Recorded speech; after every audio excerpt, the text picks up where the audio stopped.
Buenas tardes, bienvenidos y bienvenidas a la sesión de la semana 6 de Economía y Globalización. La globalización, otra historia, segunda parte.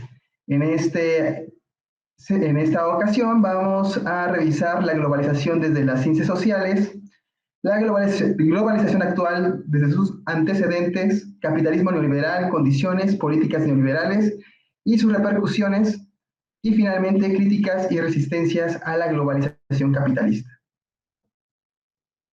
Comenzamos primero revisando cómo algunas ciencias sociales abordan el fenómeno de la globalización como un fenómeno social mundial. ¿Sí? En primer término tenemos a la antropología, que ha estudiado tanto la difusión de diferentes características culturales humanas por el mundo. Aquí tenemos un ejemplo sobre la música medieval, cómo se expandió por Europa desde Grecia, pero también, por ejemplo, la difusión del idioma latín por Europa, que después desembocó en el español, el italiano, el portugués y el francés. Además de esos estudios de difusión cultural, que veíamos que son estudios sobre cómo se difunden los elementos culturales entre sociedades, vemos que también se ha trabajado la antropología económica, que tratan las costumbres de intercambiar, producir y consumir en distintos pueblos del mundo de maneras no capitalistas. Aquí tenemos el ejemplo de las tradiciones del Don, llamadas así por Marcel Mauss, que hablan de la obligación de dar, la obligación de devolver y la obligación de recibir. Cada vez que recibimos un regalo, estamos comprometidos con la persona que nos da ese regalo en muchas formas. Bien, desde la economía vemos cómo se han estudiado las expansiones del mercado, cómo las relaciones comerciales han incluido diferentes materiales y personas en la circulación de bienes y valores. En algunos momentos de la historia, desgraciadamente, la esclavitud ha sido un elemento económico que ha sido aprovechado por algunas personas para hacerse ricas. Por ejemplo, en el sur de Estados Unidos, el cultivo del algodón incluyó a las personas provenientes de África, vueltas esclavas, en la mano de obra para recoger algodón en el sur de Estados Unidos. También tenemos el caso de la plata americana. Al momento de la colonia, pues se puso en circulación diferentes formas de la plata. Ya habíamos hablado de que en el Cerro del Potosí, en Bolivia, se sacó tanta plata que se dice que se podría haber hecho un puente desde Bolivia hasta España, hecho de pura plata. Entonces vemos que los mercados se expanden continuamente absorbiendo materias primas, mano de obra, mercancías y servicios de nuevos territorios. En cuanto a la política, nos va a hablar también de los fenómenos del imperialismo, que ya habían visto algunos estudiosos, en el cual los intereses de la burguesía se unen para lograr el control de los mercados mundiales.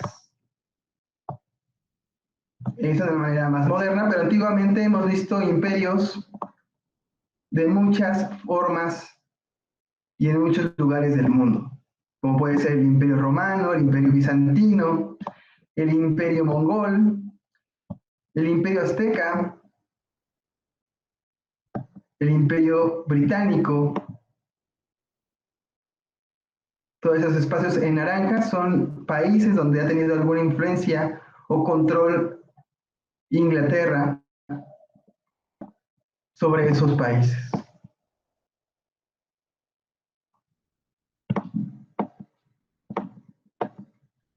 Estas ciencias sociales nos ayudan a saber qué es la globalización y decirnos que es un fenómeno histórico continuo que se caracteriza por la creciente interconexión de la humanidad en aspectos económicos, políticos, sociales y culturales. Bien, pasemos al siguiente pizarrón, donde vamos a explicar esta globalización, pero desde una perspectiva económica.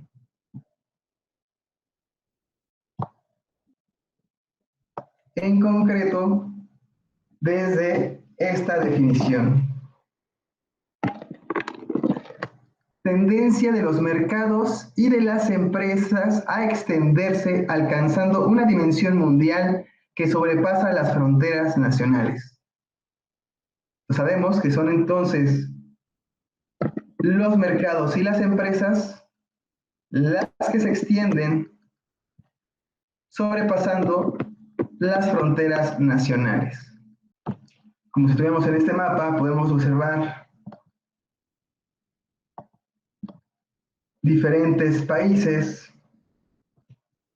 y podemos imaginar a estas empresas y diferentes mercados de un lugar viajando a otro. Empresas de diferentes países moviéndose por encima de las fronteras nacionales.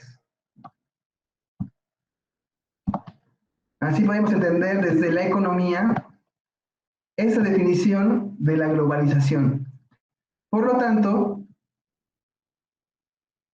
dos antecedentes directos de la globalización actual los tenemos en la colonia y en el capitalismo, tanto en sus inicios como en su forma de estado de bienestar, que fue la forma en la que el capitalismo enfrentó dos problemas. Por un lado, la Gran Depresión de 1929, que fue ocasionada por la bancarrota de las bolsas de valores, y por otro lado tenemos los avances del socialismo, el comunismo y el anarquismo, que buscaban una forma no capitalista de sociedad. Por lo tanto, la respuesta del capitalismo fue el estado de bienestar, el cual controló los precios de las mercancías para que los mercados no elevaran los precios y se desataran crisis de consumo en el cual las personas no pudieran adquirir productos básicos para la sobrevivencia. Asimismo, el Estado y el gobierno invierten en obra pública y en servicios en los cuales el mercado ya no tendrá participación.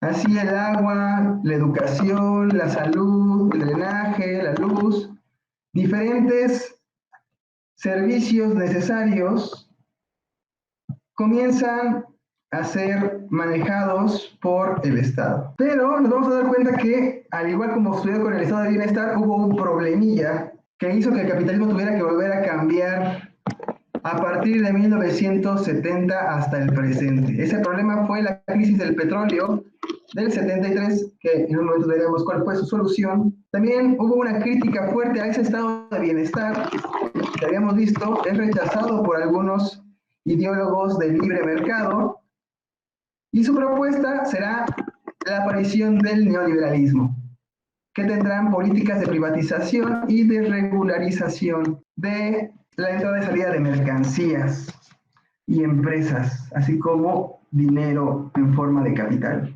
Esas empresas y esos mercados van a tomar entonces ahora el control de aquellos servicios y aquellas mercancías de las cuales el Estado tuvo algún control y por lo tanto se instaura lo que llamaremos el libre mercado. Las empresas multinacionales entonces tendrán una importancia vital para mover capitales y realizar operaciones en distintos lugares del mundo. Con este avance neoliberal capitalista, observamos que las propiedades públicas, comunales, sociales pasan a manos privadas y dejan de ser ostentadas por el colectivo social, por la suma de las personas, y pasa al disfrute de algunas pocas compañías privadas. Y veremos en adelante que sucederá que en algunos casos las deudas de las empresas pasan a deuda pública. Si una empresa quebró, el Estado retoma esa empresa y sus deudas, y al final los ciudadanos pagamos el dinero perdido. Como veíamos, este capitalismo neoliberal, que es directamente el motor de la globalización económica, ha sido posible por algunas condiciones que han sucedido en los últimos años. Por un lado, la crisis económica por el precio del petróleo fue resuelta por el control de Estados Unidos de los precios con los cuales se vendía y compraba el petróleo de diferentes países. Por otro lado, la Guerra Fría termina y Estados Unidos ya no tiene enemigos suficientemente poderosos para competirle a él y a su economía de mercado y capitalista. Algunos países con deuda externa y dependencia tecnológica, económica y política, pues continúan en un rezago frente a las potencias económicas. Países que habían sido antes colonias como México, Nigeria o Filipinas, se encuentran entre estos países endeudados y rezagados. En los años 90 también comienza el inicio de Internet. En 1989, en Washington, Estados Unidos, se logra un consenso en el cual se coordinan las políticas públicas para introducir leyes que apoyen a las empresas transnacionales. Quien se encarga de diseñar y presionar a los países para que se ejerzan esas políticas y esas leyes son organizaciones como la Organización para la Cooperación y Desarrollo Económico, OCDE, la Organización Mundial de Comercio, el Fondo Monetario Internacional o el Banco Mundial. Pero no solamente eso hacen, sino que de una manera también se impone la globalización capitalista. No solamente por las buenas. Vemos que también tanto Estados Unidos como algunas potencias de Europa tienen dominio militar en el mundo, con el cual pueden hacerle guerra a otros países que no accedan a esas políticas económicas. Y eso se ha visto en diferentes momentos de la historia, tanto en Irak, en Irán, en Afganistán, lo hemos visto y lo vemos en la actualidad. El dominio económico pues impone las empresas y el dólar como manera de intercambio.